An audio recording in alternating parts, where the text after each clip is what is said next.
night and day. It rained the whole day till on Sunday. I'm waiting for a shining day. Might be singing, might be Assalamualaikum warahmatullahi wabarakatuh. Hello everyone, kembali lagi dengan saya Genis Putri Arif. Nah, video kali ini kita akan mempelajari simple future tense, yaitu tentang pengertian, rumus, dan contoh kalimatnya. Nah, sebelum kita masuk ke materi, apa sih itu future? Future itu adalah masa depan. Nah, sama ya seperti tenses-tenses yang sebelumnya yang sudah kita pelajari, yaitu simple present yang ada di masa sekarang dan simple past yang ada di masa lampau. Nah, dan kita sekarang sudah pindah ke future, yaitu ke masa depan. Nah, simple future juga sama halnya seperti simple present dan simple past. Dia memiliki 4 jenis. Yang pertama ada simple future, yang kedua ada future continuous, yang ketiga ada future perfect, dan yang keempat ada future perfect continuous.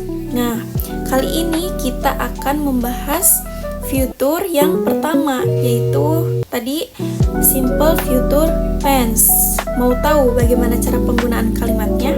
Nah, mari kita simak video ini ya. Simple future tense.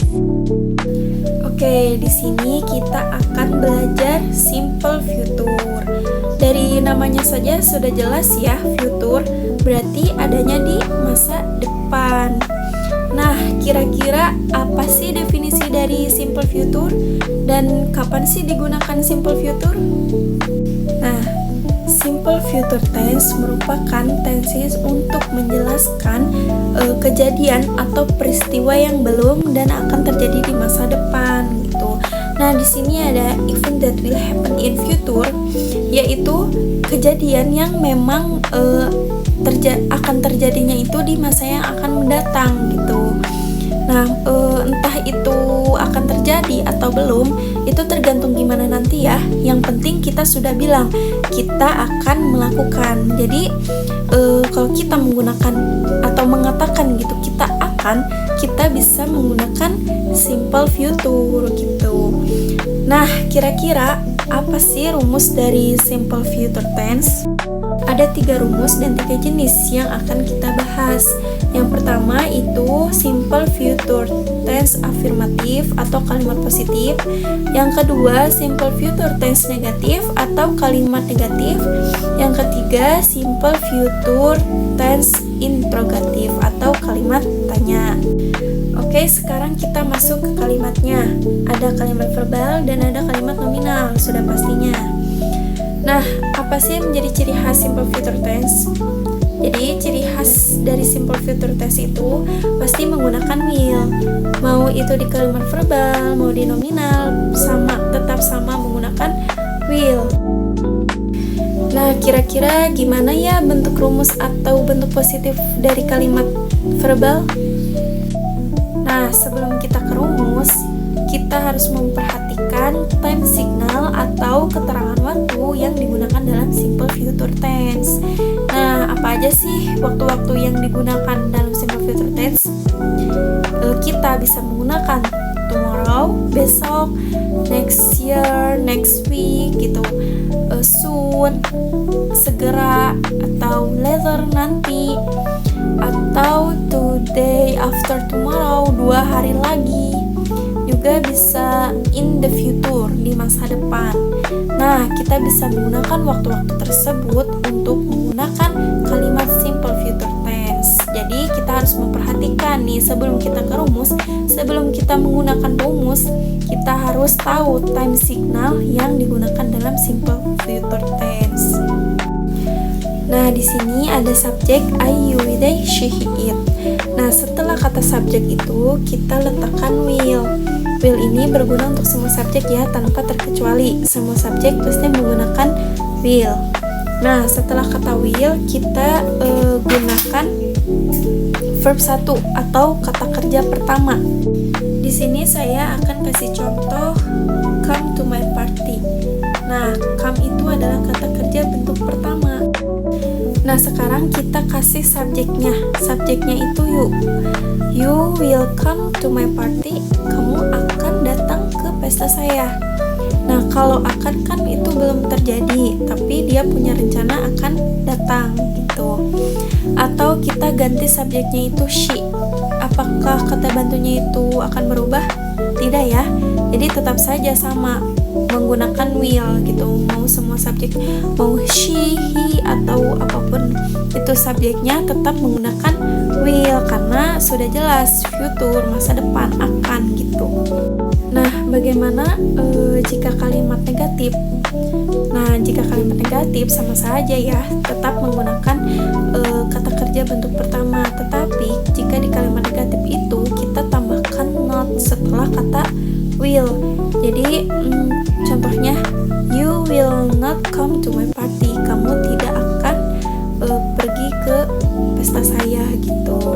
Jadi tetap kalimat negatif tetap ya menggunakan kata will dan menggunakan kata kerja verb 1. Nah, kita lanjut ke kalimat interrogatif atau kalimat tanya. Sama saja ya seperti kalimat negatif dan kalimat positif, tapi bedanya jika kalimat interrogatif, kata bantu will-nya itu kita taruh di depan. Jadi will-nya itu sebelum subjek. Contohnya, will you come to my party? Akankah kamu datang ke pesta saya? Oke, sekarang kita lanjut ke kalimat nominal. Nah, jadi kalimat nominal ini selalu berhubungan dengan kata ana. Jadi nominal itu tuh tidak ada kata kerja asli. Kebalikannya dari kalimat verbal. Kalau kalimat verbal kan pasti ada kata kerja ya. Nah, kalau kalimat nominal itu dia itu selalu berhubungannya dengan ana. Nah, apa itu ana? A yang di awal itu adalah adjektif, N yang di tengah itu adalah noun, dan A yang di akhir itu adalah adverb. Nah, jadi harus diingat ya, jika verbal itu pasti menggunakan kata kerja, dan jika kalimat nominal itu pasti berhubungan dengan ana, adjektif, noun, dan adverb. Nah, contohnya seperti apa? Di sini ada kalimat positif, semua subjek tetap menggunakan kata will. Tapi bedanya, jika dalam kalimat nominal itu kita tambahkan be setelah will. Jadi will be gitu, be-nya itu setelah kata will. Nah, kalau di kalimat nominal juga setelah kata be itu bukan kita tambahkan kata kerja, tapi kita tambahkan salah satu dari ana yang tadi, adjektif, noun, dan adverb. Nah, di sini saya kasih contohnya itu noun, yaitu doctor. Dalam bentuk positifnya, I will be doctor. Saya akan menjadi dokter gitu. Atau kita akan ganti subjeknya menjadi he. He will be doctor. Tetap ya sama saja, tidak ada yang berubah. Nah, jika kalimat negatif itu kita tinggal tambahkan not setelah kata will. Jadi not dulu ya, baru be. Will not be gitu. I will not be doctor. Saya tidak akan menjadi dokter gitu. Jadi be-nya itu dipisahkan oleh not ya, tidak menyatu dengan will. Nah, untuk kalimat interrogatif atau kalimat tanya, kita tinggal pindahkan will-nya ke depan. Jadi will dulu, sesudah will itu baru subjek. Nah, sesudah subjek baru kita tambahkan be. Jadi contohnya, will you be doctor gitu. Akankah kamu menjadi dokter? Jadi sebenarnya simple future tuh memang benar-benar gampang banget ya.